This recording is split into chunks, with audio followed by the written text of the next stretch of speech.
what we're doing here today. And Lanice is the first New Yorker to have a fair card. You're looking at her right there.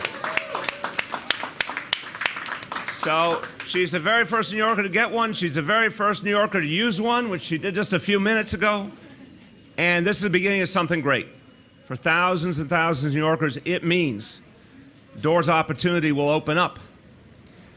You heard what Lanice talked about. She's going to use that discount MetroCard to make sure her child gets into the right high school. Other people are going to use it to go to a job interview or to get to a job that they were struggling to hold on to and struggling to make ends meet. They're going to have so many ways they can use this that are going to change their lives for better, pursuing education, opportunity. This is a difference maker for so many New Yorkers. I want to thank all of the leaders who are here. You're going to hear from some of the advocates who led the charge to get us to this day. You're going to hear from Speaker Johnson and members of the council for whom this was a profound priority, and I want to thank them for that. I also want to note we are in, or very near, the district of Councilmember Mark Levine, and want to thank him for being here. Also, Councilmember Rafael Espinal of Brooklyn. All the members of council have focused on this as a priority. Now, with Lanice's single swipe of that MetroCard, she made history. We as a city made history. And now we can put this into context. The subway system began in 1904. There has never been a time that low-income New Yorkers got discount MetroCards like this. This has never happened in the history of New York City previously, over 100 years. This is the first time ever that a huge number of New Yorkers are going to have that reduced fare open to them on a regular basis. Now, let me tell you, we understand that for so many people, this is literally the choice they make every day between food, rent, medicine, transportation. This is a town, we love it, but we know there's a huge number of New Yorkers who are struggling to make ends meet. That's what we are trying to address today.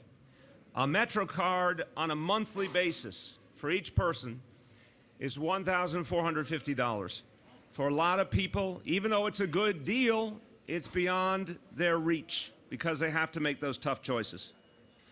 But what we're doing here today is a major step towards a fair and just society, because half-price MetroCards can save low-income New Yorkers up to $700 a year.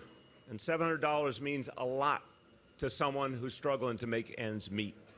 This is going to be phased in. You'll hear from Steve Banks in a moment, our Social Services Commissioner, who will talk about the phases that we're going to undertake. And we'll have a couple of specifics we're going to announce, and then we're going to keep building from there rigorously. I want to emphasize, I said it this morning on the radio, I've said it in the past, I want to say it again. This is the right thing to do, and we're moving forward. But I am going to also fight for this to be a part of the discussion for MTA funding, culminating in April 1st in Albany. We all, every strap hanger, every New Yorker needs Albany to make a decision about the future of the MTA, the decision about the future of our subways and buses by April 1st, and to come up with a full funding plan that actually can fix our subways. In that discussion, I think fair fares should be part of it. But in the meantime, we are going to just continue to build and grow this program because we believe in it. And we start today with working New Yorkers who receive cash assistance benefits. That's the first phase, is New Yorkers who receive cash assistance benefits. In April, we will move to expand to New Yorkers who get SNAP benefits, otherwise known as food stamps. This is something that is going to make a big difference. It is based on the fundamental idea that this has to be a city for everyone, and we have to fight in every way possible to continue to make it livable and affordable for everyday New Yorkers. This fits with things like paid sick leave, which this council also helped take the lead on. This fits with things like raising the minimum wage to $15, which happened this very week for the first time, and everyone here fought for that. This fits with things like providing pre-K and 3K for free, or after-school programs for middle school kids for free. All of these things lighten the burden on working people and low-income people. And so we believe that this is going to make a big difference. 5 years ago, 6 years ago, I talked about the tale of two cities and how we would fight to overcome it. Fair fares are a major step in ending that tale of two cities and creating a city that works for everyone. Let me say a few words in Spanish. Hoy, la ciudad de Nueva York demuestra lo que es ser una ciudad justa. Tarifas justas significa tarifas de metro y autobús a mitad de precio para neoyorquinos en situación de pobreza. Llegaremos a la mayor cantidad de neoyorquinos posible y les diremos, esta es tu ciudad, una ciudad justa. A city that aims to be the fairest big city in America. And I want to now introduce a champion. He has fought hard. I'm sorry, I got a note here. We are joined by another strong advocate for fair fares, Councilmember Lori Cumbo. Thank you for being with us. Now I want to introduce, excuse me everyone, this is a press conference on fair fares. Please respect what we're here to discuss. Okay. I'm going to continue to introduce Corey Johnson, the Speaker of the City Council, who has championed this vision. And I want to thank Corey Johnson and the members of the City Council. Thank you. Speaker Corey Johnson. Welcome to the public. Thank you. Thank you. Thank you. Why are you putting more burden on the poor and how do they get more benefit? Why don't you make it free and universal for all? My name is Tio Chino. I'm running for public advocate for the real poor because I had that when I was young and I was... Hey!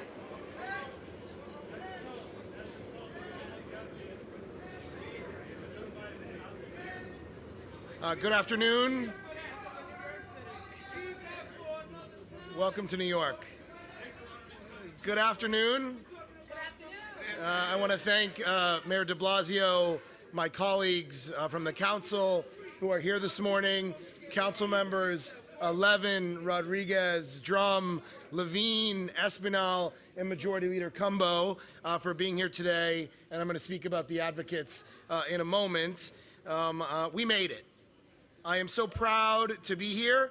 Yesterday, January 3rd, was the one-year anniversary of the day that my colleagues in the council voted me in as the Speaker of the New York City Council.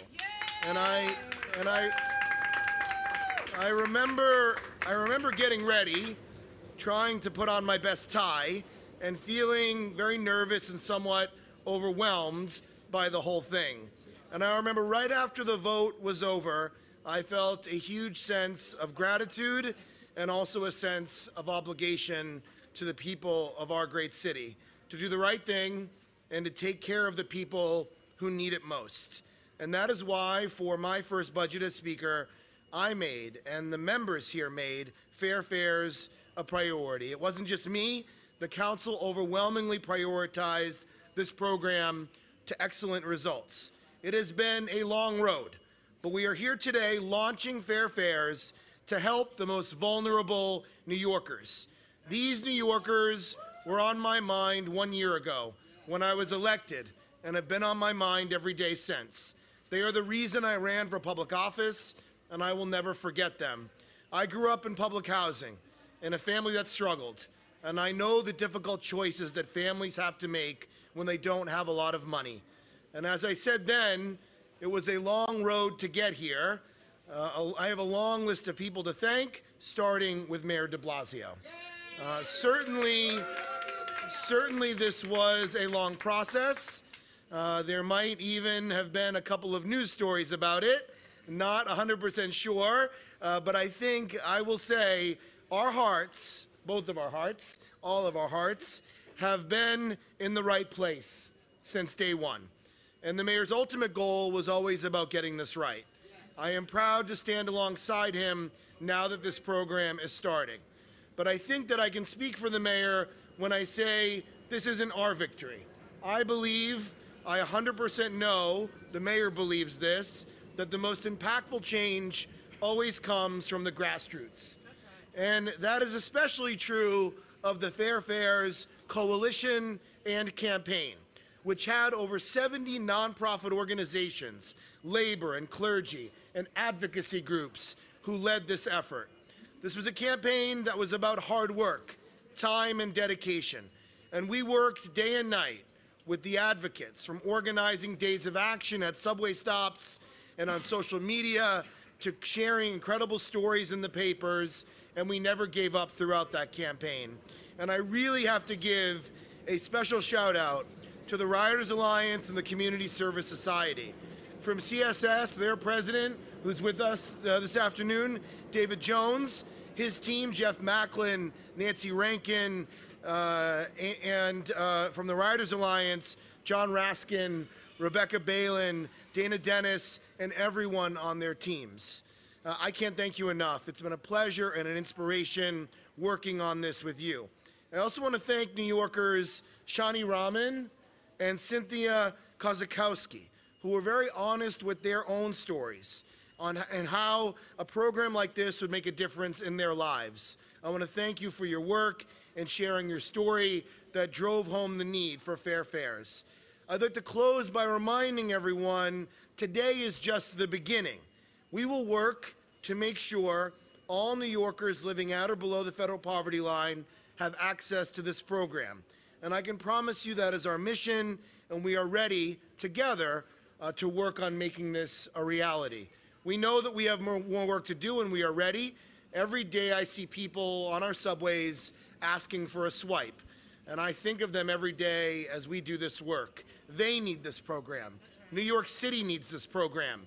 Fair Fares says we believe in people, and we believe in the promise of New York City. The turnstile can be the door to unlimited opportunity if you can get on, and we're just giving you the keys to open that door. Again, I want to thank everyone who made this possible. This is the beginning. We have more work to do, and we'll get it done because we're united and wanting to make sure that this program is a huge success and a national model. Congratulations. Thank you all very much.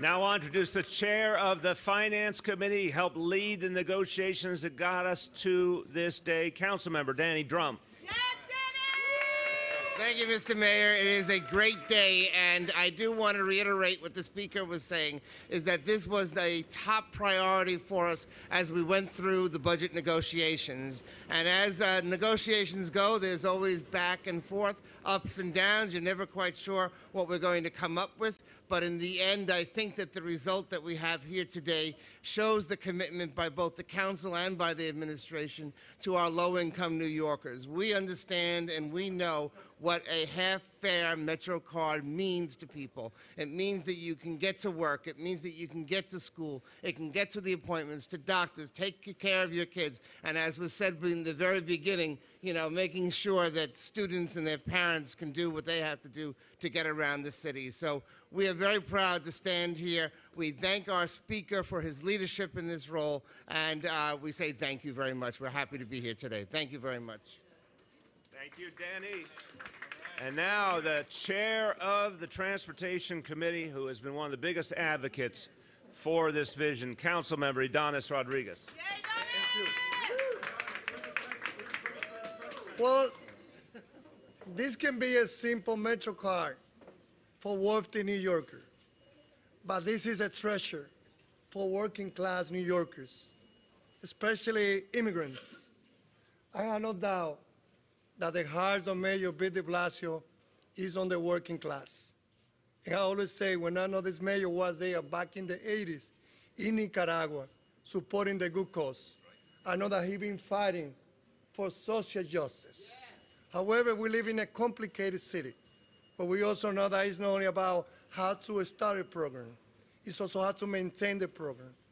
So here we had a commitment from a mayor, from the speaker, that this is only a beginning.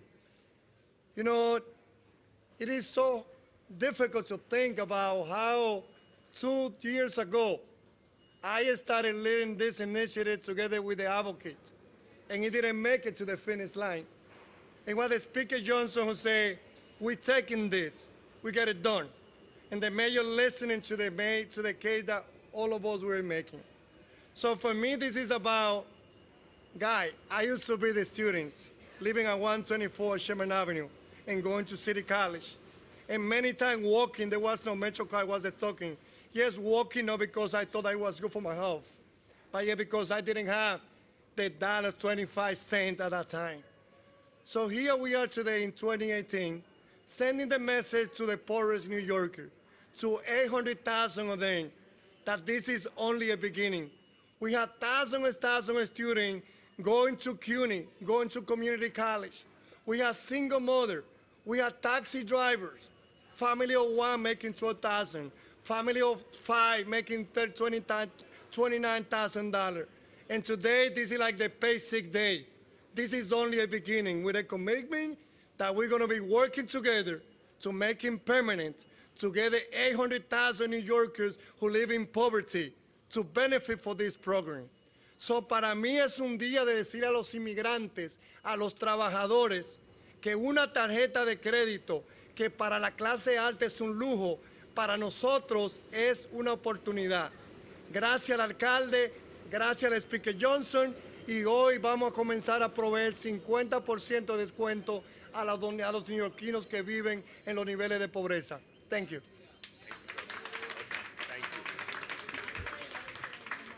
Now, there was a lot of work over the last 6 months that went into perfecting this brand new program. It's never been done before in this city, and a lot of that had to be done by our Department of Social Services.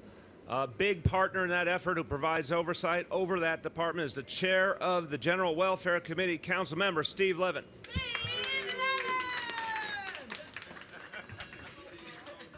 Thank you, Majority Leader. I want to thank the Mayor, Bill De Blasio, and Speaker Corey Johnson for getting us to this point today. You know, as they both said, and as my colleagues, Ignacio Rodriguez and Danny Drum said, you know, this is a true lifeline for everyday New Yorkers. We all know how hard it is to make it in this city. It has been a hallmark of Mayor de Blasio's administration to try to bridge that gap and end that tale of two cities. But it takes meaningful steps to get there. It takes a helping hand for working New Yorkers who are facing rising costs of housing at astronomical rates. You know, the economy is doing better, and so wages are picking up, but it has been far outpaced over the last 10, 15 years by the cost of housing in New York City. And all the work that he's done over the last 5 years, and all the work that Speaker Johnson has done over the last year to try to alleviate that housing burden, we continue to have to do more. And so something like this, Fair Fares, which is putting real dollars back in the pockets of New Yorkers who really need it. We're talking hundreds and hundreds of dollars a year that can go towards food, that can go towards child care, that can go towards rent, that can go towards paying for the babysitter for the children. This is a meaningful measure, and I want to thank the Speaker for really making this a focus of his first year. He sat down, he said, we're going to get this done. We are going to get this done. And the mayor has been so willing to work with us at the council to make this happen. And I want to thank him and his entire team, Commissioner Banks and his entire team for implementing this. I want to thank OMB, Director Hartzog, and everybody there for working through this, making sure that this became a reality. People need to sign up. We've got to get the word out there. Everybody that qualifies should have a Fair Fare MetroCard. So let's get the word out there collectively, make sure people know about it. And also, I got to thank David Jones, Community Service Society, and Riders Alliance, John Raskin, and their entire team for really bringing this to our attention and making this, holding us accountable and making sure that we delivered on this. So thank you all, and this is a great start to a new year. Thanks. Thank you. Thank you, Steve. As we turn to the activists and advocates who have led the way, I just want to thank the people standing back who have been part of this campaign. Congratulations to all of you. And now to David Jones, the president of Community Service Society. This is the kind of thing he has been spending a lifetime fighting for. Congratulations, David. Well, as I begin, let me start by thanking Speaker Corey Johnson for championing fair fares. He made half-price fares for low-income New Yorkers a budget priority. He fought for it, and he delivered it. The Council achieved a historic budget agreement to fully fund fair fares with an initial commitment of $106 million for the first 6 months. The money was put in the budget for this specific purpose. Now it is up to the mayor to make good on his side of the bargain, and he said so he would, to make good on his promise to deliver a program that we can all be proud of, one that will help all low-income New Yorkers who know from our research are struggling every day just to afford buses and subway fares. They need to go to work, classes, and care for their families. But it is very good to see the mayor taking this first step towards providing half-price MetroCards for all New Yorkers below the federal poverty line, and we have to recognize that. And today, the mayor has once again reaffirmed his commitment to rolling out the full program and reaching all New Yorkers in need of this essential benefit. But of course, talk alone won't get you through the turnstile. It takes a process to make it easy for people to sign up and get their card. It takes an extensive outreach effort like that done for pre-K and paid sick leaves, so many of the projects we've worked with the administration on, to let people know about it and how to apply. And it takes a concrete timeline that doesn't leave hundreds of thousands of poor people waiting for a program that is coming at some unspecified time in the distant future. New Yorkers need reduced fares now, especially with the prospect of another fare hike in March that could well bring a round-trip ticket to $6. New Yorkers need to get to work today, not next year. They need the substantial savings fair fares will provide to pay the rent so they don't become tomorrow's homeless. So while we're very glad that some New Yorkers will soon be able to take advantage of a more affordable subway and bus fare, we're continually concerned, and that's because we're advocates, about those that may be left waiting. The working poor, who are not already in contact with HRA, many of whom are immigrants who either don't qualify for federal benefits or are too fearful to apply in this age of Trump. CUNY students from low-income families who commute to classes and have to work, at least part-time and sometimes full-time. And finally, of course, the unemployed headed to job interviews. The mayor's initial rollout only covers a small fraction of the 800,000, but it is a first step. We want to see the timeline for the full program that was promised to New Yorkers last June. We have to say, progressive rhetoric that all of us use always have to meet the rubber to the road of getting it done. And we think this is vitally important. But I want to thank the mayor, but particularly Speaker Corey Johnson, for bringing us this far. This is a tough project. It will literally put New York City in the forefront of efforts to make it an equitable city for us all. Thank you.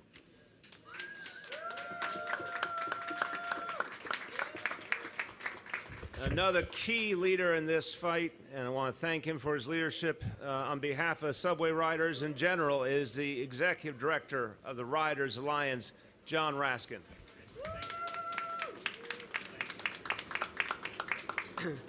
Thank you, Mr. Mayor, and thank you for the opportunity to speak today. So I'm John Raskin. I'm the Executive Director of the Riders Alliance.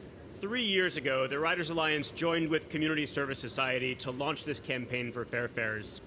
And we did it because we understood that people were having to choose between a meal and a MetroCard. People were having to choose between paying rent and paying for public transit. And as a result, people were jumping turnstiles. People are begging for swipes outside subway stations. People are walking for miles instead of taking the bus or taking the subway because they can't afford to get on the train. And that is not right. The whole premise of fair fares is a basic understanding that if you can get around, you can get ahead. and that is the goal, which is providing opportunity for everyone living in New York.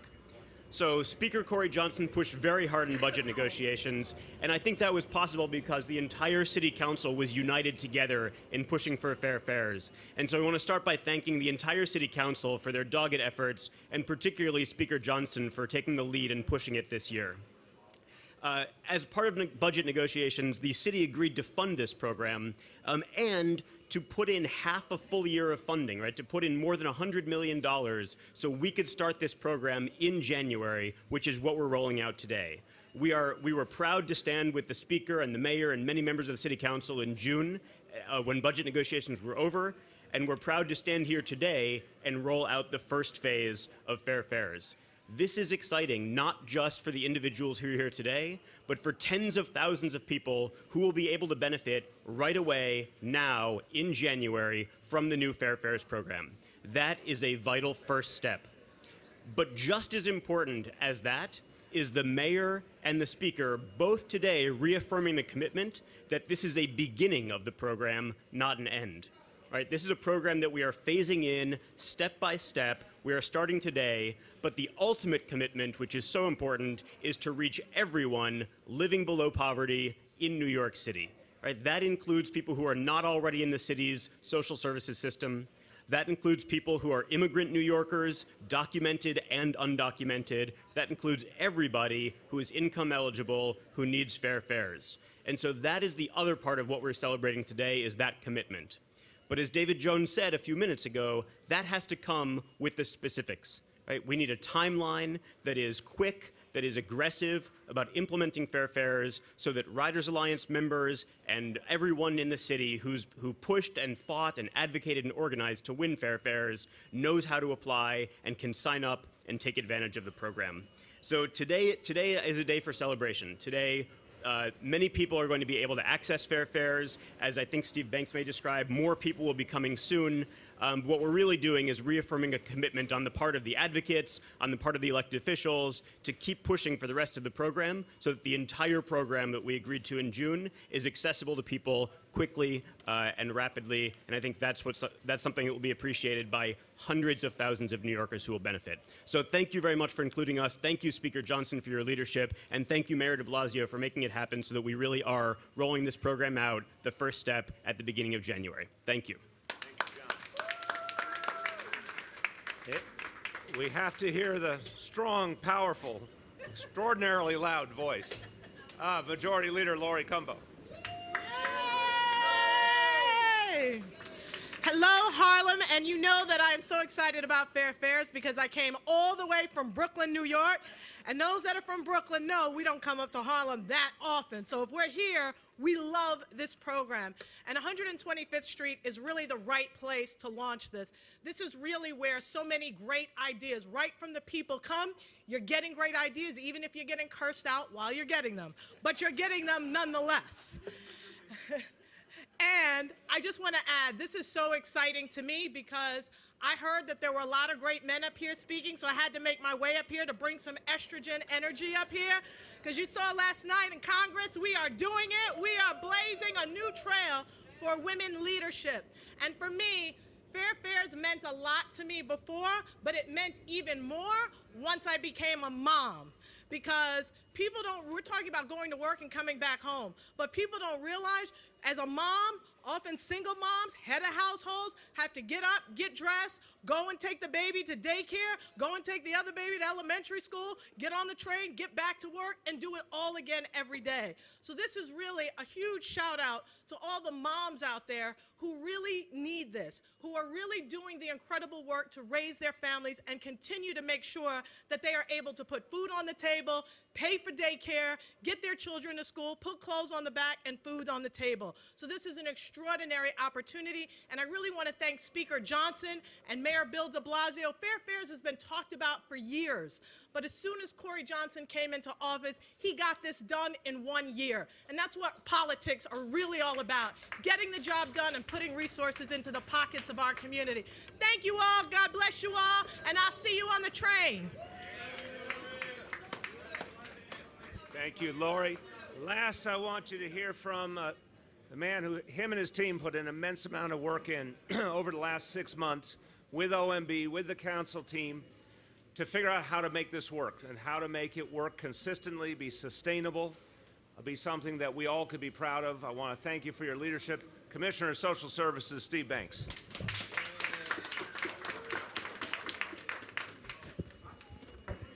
Good afternoon. So I want to just briefly lay out for you the rollout of the program. We have been spending the time up to this point determining people that are already known to us at the Department of Social Services to be eligible for the program, so we don't have to erect a complex eligibility process. So we are now able to, beginning today, to mail letters to up to 30,000 cash assistance recipients who are working to tell them that they are eligible to come in and get a card. And then they will be able to get their card at a distribution site. And we will continue to reach out to people with follow-up letters and robocalls to make sure that this first group who have already determined to be eligible comes down and gets their card. These, again, are working cash assistance recipients whose wages are at such a level that they're still eligible for cash public assistance. The next group in this phase will be SNAP or food stamp recipients. Up to 130,000 SNAP and food stamp recipients will be determined to be eligible for this program, and they will be able to go online and register for the program and have a card mailed to them. The cash assistance recipients, the working cash assistance recipients who previously had to come in and pick up their benefit will now also be able to get their benefit online and through the mail.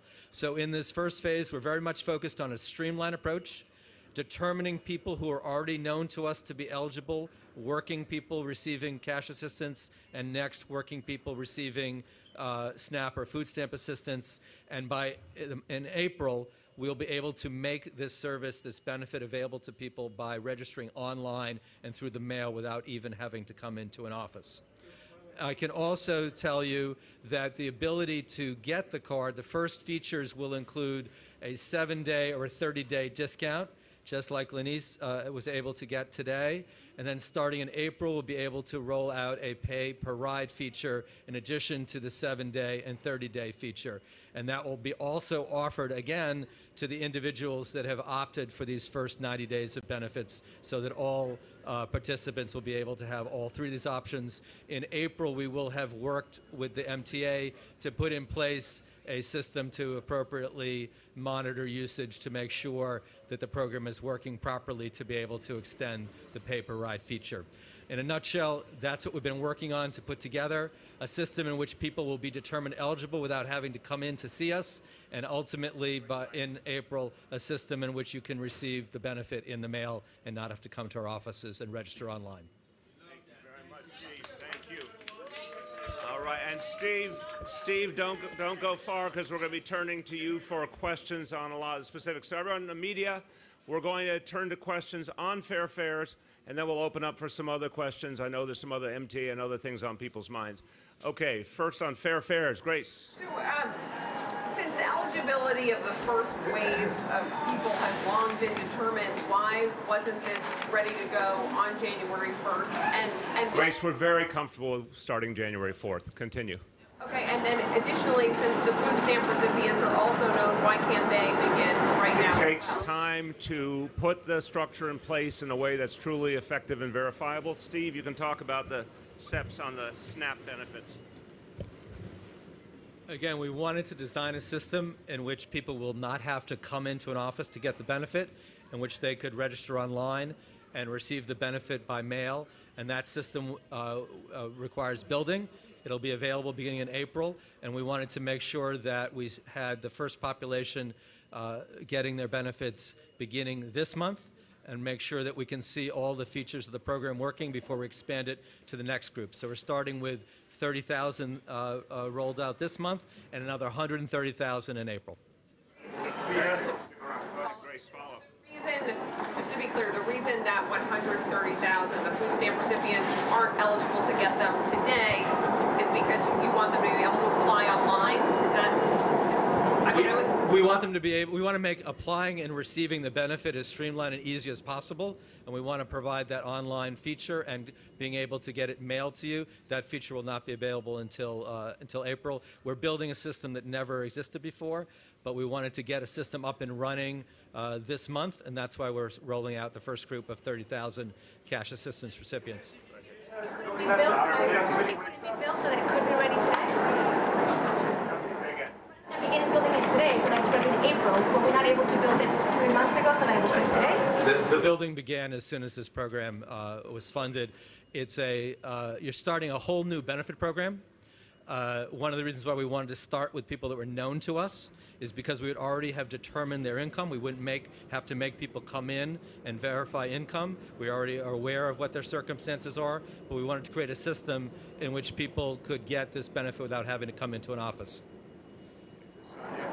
Just to follow up on that, I guess I'm a little confused by the explanation. It seems like because of convenience, you're going to delay providing the service to 130,000 people. I'm sure they would rather start today just by going to an office. Smart question, you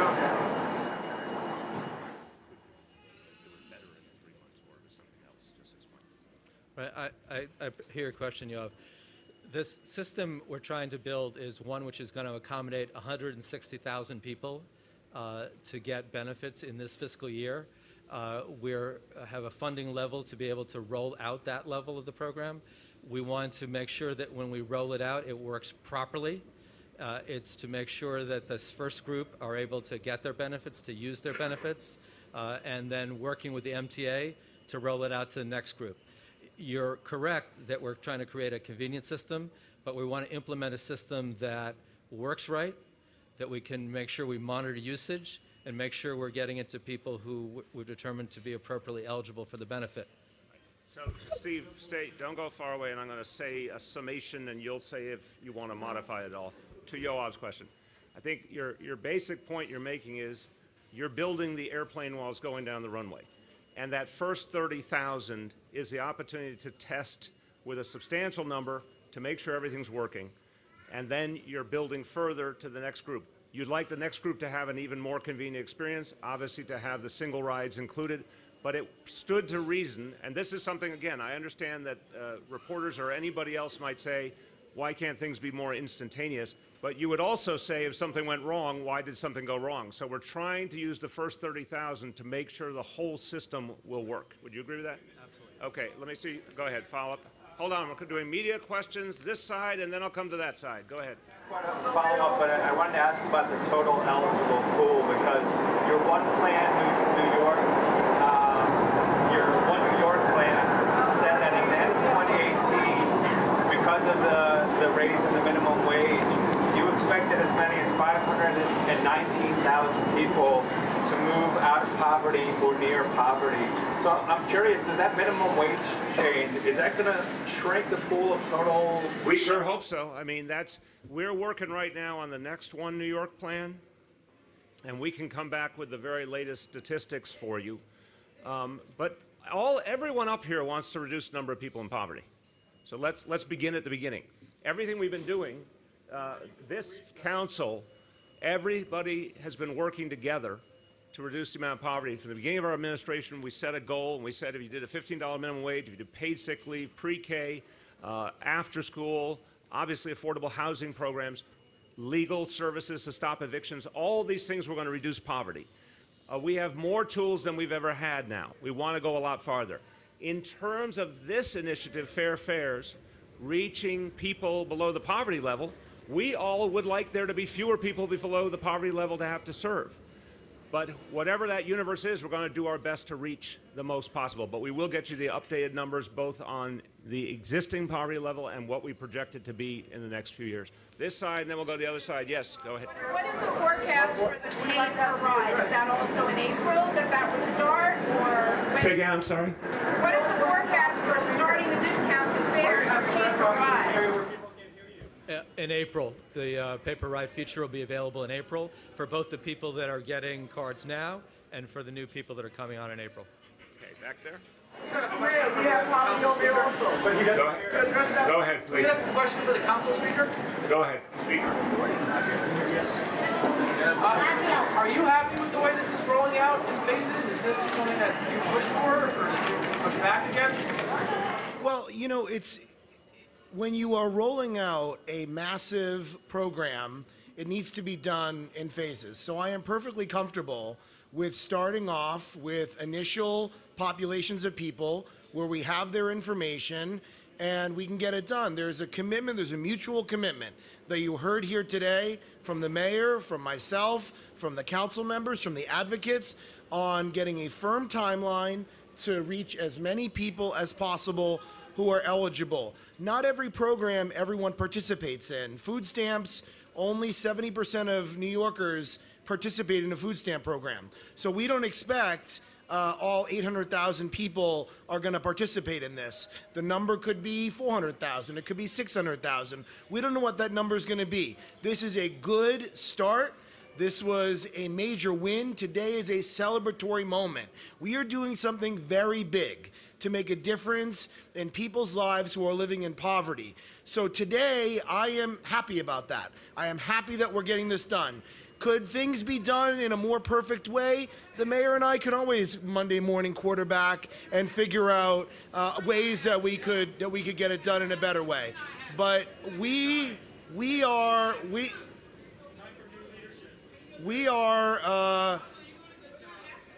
excited that today is a day that people who are living in poverty are going to be able to move forward. And as you just heard from the mayor and Commissioner Banks, there's a commitment to come up with a timeline for the rollout of further folks who are going to become eligible for this. We're going to work on that, and I'm excited about that.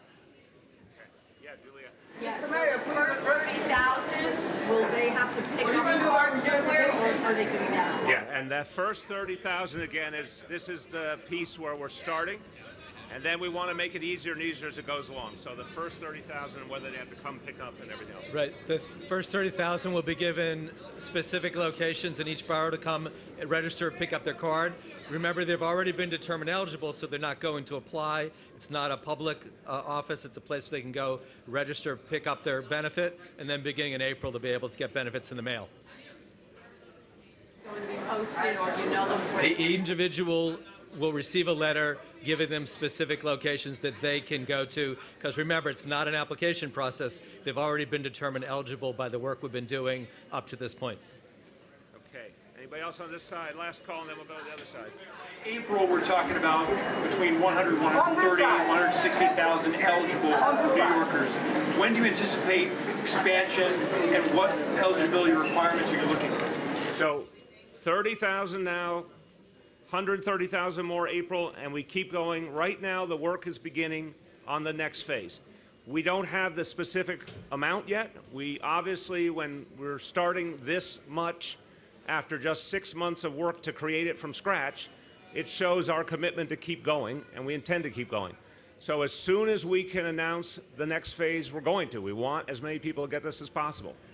Last call on this side, media. Okay, this side, media. Gloria. Mr. Mayor, I just want to, there's some clear dissatisfaction here from the advocates that are standing with you today about the rollout, about the timeline. Why tie this benefit to cash benefits and food assistance, where you have spoken in the past about the difficulty that there is in getting people to sign up for that? Even you've spoken about some of the changes to the federal law and how you're concerned that people will not enroll for these benefits. So how do you balance those two things out, and why is it being done this way? Look, I have a lot of respect for these folks, and we may have some respectful differences, and that's fine. And David made a point about the nature of advocates. They're always going to push us to do more, and I respect that. But I want to be very clear. We have an obligation to help people in need. We have an obligation to run a program efficiently and make sure we don't in any way, shape, or form waste the taxpayers' money. We have an obligation to make sure we get the right people, those who are intended for it, and avoid fraud. There's a lot of reasons why we have to have a structure that makes sense like any other initiative. And when you have people who you know qualify because they're in existing programs and you can communicate with them effectively, and speed the process for their participation, because you don't have to separately and individually verify income and other matters. That makes a lot of sense to key into that. But even that took a certain amount of work to construct how to do it right. So I emphasize we want to reach as many people as possible. We want to do it as fast as possible, like every other initiative that we've taken to address income inequality. But this one also comes with some particular features where we have to make sure we get it right. Are you concerned that this program could really balloon in cost in later years? And you've said that you want the MTA to fund this, but clearly that's, I mean, like, we don't know what's going to happen. We don't know. Again, we don't know a lot of things in terms of Albany, but I always remind people that things have happened in Albany that weren't expected, and we have a whole new dynamic with the Democratic State Senate. I think we're going to see a lot of progress in the next months that we could not have imagined even just a few years ago. So to talk about this being part of a larger package, I think makes sense. Mike Gianaris, who now is going to be one of the single most important people in the legislature, is the sponsor of the Millionaire's Tax Bill that includes fair fares. So I think it is a live option, and I think it's the best option because it then means there's that verifiable money that guarantees its future. But either way you slice it, we're resolute about continuing to build it. And I think we can reach a lot of people, and I think we can do it quickly. 6 months from the deal to January 1st, what did you do? What actions did you take? What was your management style when your people came to you and said, people on SNAP benefits, we know, people on cash assistance, we know we'll have to wait for April for a paper ride, wait for April to get the benefit. Why were you satisfied with an April rollout? My management style was to push people to go as fast as they could within the plan that was agreed upon, because that was agreed upon with the council for a reason. Talking with OMB, talking with social services to try and project what it would take to achieve such a plan, the estimate was about 6 months. Proved to be accurate. But it was a known fact that there was a lot to be worked out, that different types of people would qualify differently, that it was valuable to have a first group to test to make sure everything else would work. Again, I'm saying something I think everyone's lived through here. Imagine a government program that rolls out to great acclaim and then doesn't work. That's not good for anyone. We do not want to allow that to happen. And so I think people were really sober. They were focused. I pushed them, and I was convinced that they had the right timeline. Why was it satisfactory when they came to you and said that? And you've launched things early. Your ferry program was early, right? Early. Had some hiccups, but early. When they came to you and said, we're going to do the bigger pool of people in April, I just want to know, what did you tell them? What was your... Again, I don't know if you heard me. The fact is that people estimated 6 months to get up and running in any way, shape, or form. Not utopia in 6 months, to start a brand new thing in 6 months, which is an aggressive timeline by any measure. And there was also real concerns that came up along the way about making it work effectively, sustainably, having anti-fraud measures, cost efficiency. These are real issues that we all care about in management. I think the proposal that is now moving was smart because it said, here's a first group that's a lot of people. It's also going to allow us to test some of the things to make sure they're working, and then we move rapidly, literally within weeks, up 130,000 more. I'm very satisfied that's a good plan. When did you know that a little louder? When did you know that you were not going to be able to roll out this program in the original timeline? And I want to ask that question of Corey. Sure. Again, when you found out, deepest respect, we may have a difference of opinion or interpretation. This program was intended to be at the beginning of January. It's the beginning of January. And it's starting in aggressive nature because it starts with 30,000, adds another 130,000 a matter of weeks later. I'm satisfied that's very consistent with everything we sought to do. Okay, anything else over here? Go ahead. Question for the speaker as well. I guess this was such a major part of the budget process. Do you wish, looking back, I know you spoke about Monday quarterbacking, but do you wish that there had been finer points of negotiation during that process, that you would have had more of a guarantee to say, we're going to target X amount of people in the first year, and you have to have the website set up by January 1st, and so on? In terms of your negotiation being it was your first year and so on. We had those detailed conversations together. We didn't know everything that was going to come, and there was an interaction that had to take place. I wasn't part of it, but it was HRA and the mayor's office signing an MOU with the MTA on how this would work, on creating a card. So there was that.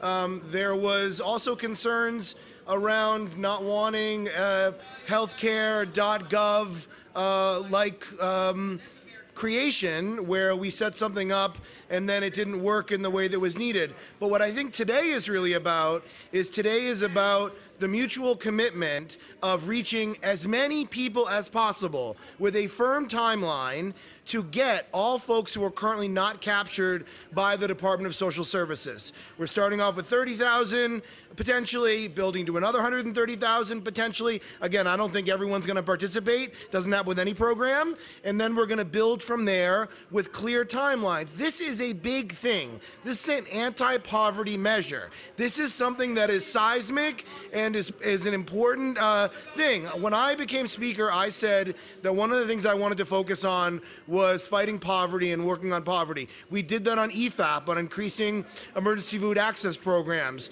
We've done that on many, many other things. So I am excited that today is about launching this. It's going to help vulnerable people, and we are going to keep pushing. The mayor knows we're going to keep pushing. We've had those conversations, and we've had detailed conversations. So I look forward to doing that. Again, could things be more perfect? Yes. But I also think this is a celebratory moment. We are doing something very, very big. It's easy for other people, I think, from the outside who weren't entirely involved with this to criticize, but I think this is going to help a lot of people. The average person is going to save more than $700 a year. More than $700 a year. That's a big thing. This was fought for years. And we got it done in the first 6 months of this past year. It's a big deal. I'm excited about it. Thank you, Speaker. And you also want to note the point that the Speaker made. We had to work with the MTA, which was obviously the only way for this to work. And we don't run the MTA. Everyone here knows that. We had to come to a point of understanding with them on really practical matters. That was another one of the challenges, but again, we got it done in the timeline we hoped for. Okay, we're going to move off this in a minute. If there's any other topics, so I'll do just a couple more on this and then see if there's anything else. Yeah. Wait, can you compare this program? You rolled out a massive... Again? You rolled out a massive pre-K program very quickly, and so, you know, it's still a little, you know, not understandable about how this program cannot be rolled out. It's a very different thing. And again, we can have the same question over and over. I've really told you exactly what happened, and we believe this was the right way to do it. Pre-K had an existing application process. Let's just go back. I'd be happy to go through it with you. It's known fact. When we came in, there were about 20,000 kids in full-day pre-K. Over a 2-year timeline, we got that up to 70,000. But it was based on an existing application, and the parameters were already known. This was creating a brand new initiative that never existed before, determining what kind of parameters would work, how to make it actually reach people, make sure it only reaches the people it was meant to reach, make sure it was fraud-proof. There were a lot of things we had to put into place that were from scratch that just weren't true with a program like pre-K. So guys, just want to say, I'm only going to be able to take a few more. If you want to do, please. I want to say something on that. I want to say, just Jeff, I want to just address that concern. You know, this program is a lot. Folks, can you please press conference? So, Jeff, I just want to say the difference is this program could potentially, though I don't think it will get there, expand to 800,000 people. That is a lot bigger than what the mayor just outlined, which is pre-K got up to 70,000 folks. And so that was it was a huge thing the mayor did. He deserves so I think it's a signature achievement of his administration. But I think this is very, very different than that because the size is so big and there wasn't a pre-existing program in place. These are two separate things. Again, we are going to build this program. You've heard a commitment from me from the mayor, from the advocates, from the council members, to get this to as many people as possible. This is a first step. We are going to keep pushing. It's going to be part of future budget conversations. You heard from the advocates what their expectations are. You heard from the mayor what his commitment is. You heard from me how important this is. This is a very good thing, and I'm very excited about it. Initially as intended, and did you push back with the mayor on the fact that it wasn't? We have been having, I can't give you an exact date, but we've been having conversations since the fall about kind of the initial phases and what we thought was doable. Some of the stuff around the 30,000 and the 160,000 came in later in the year. I think it was maybe around October or November is when we figured out what those buckets were. And then we have been working on an issue around the single swipe, the pay per ride, and how to get that done.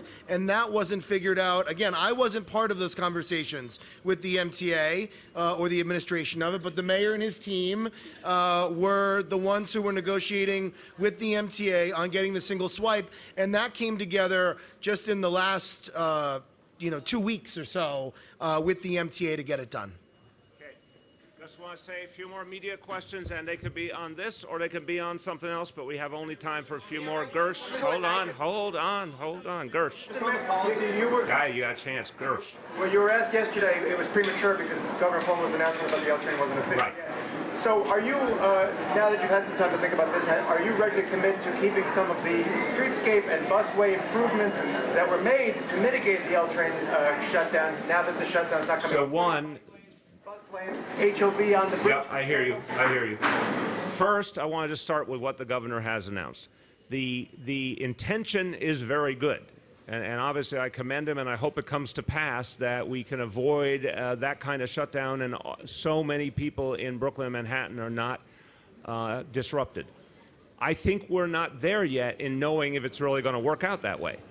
And I just caution everyone, the first thing to say before answering this, the core of your question is, we're not changing anything in the plan right now until we can absolutely verify that this new idea is going to work. No one heard of it until the last 24 hours. So, and I questioned this morning on the radio, if the MTA was looking at this for years and years, how did they not believe this was possible, and now suddenly it's possible? So I hope it's possible, but if it isn't, we need all of those measures ready to handle the disruption that was originally projected. Now, to your question, look, I'm open to that. I'm not there yet because we're literally in a brand new reality and we don't know what we're dealing with here, but I'm open to it. And I want to look at that independently if we even get a chance to look at it independently, meaning once we know for sure we're dealing with a very different reality of L train, then we're absolutely going to look at those measures and see if they might be the kind of thing we want to do going forward. MTA board members on how to handle this. It's literally, we have just gotten the proposal. We're going to be talking to our board members. I don't know exactly. I haven't heard when the meeting's going to be. We'll talk to them in advance of it. Yeah. Go ahead. Again, my friend, I'm not here to do that for you. Go ahead. In regards to NYCHA Mayor, Bronx Borough President Ruben Diaz Jr. posted a video to social media that showed garbage that wasn't picked up for weeks at the Sotomayor houses in Soundview. At where, please? Sotomayor houses. Okay. Sotomayor houses in Soundview.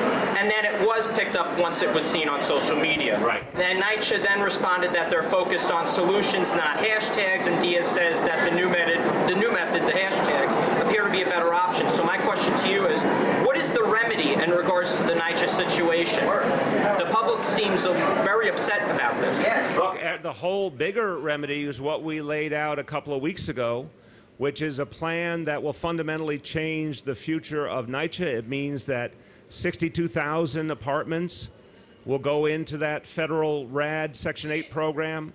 It means that we're going to be bringing in a lot of new resources, private resources as well as public resources. We obviously have new management that's changed the approach to the heat issue, and that's starting to have some real impact. We brought in a lot more outside boilers, portable boilers, mechanics. A lot of things are changing. There's no question there's a lot of things that are not acceptable right now. And if you get a case like that, that's not acceptable to me, and it has to be fixed right away. Okay, we're going to do the last one. We'll do these two, and we're out.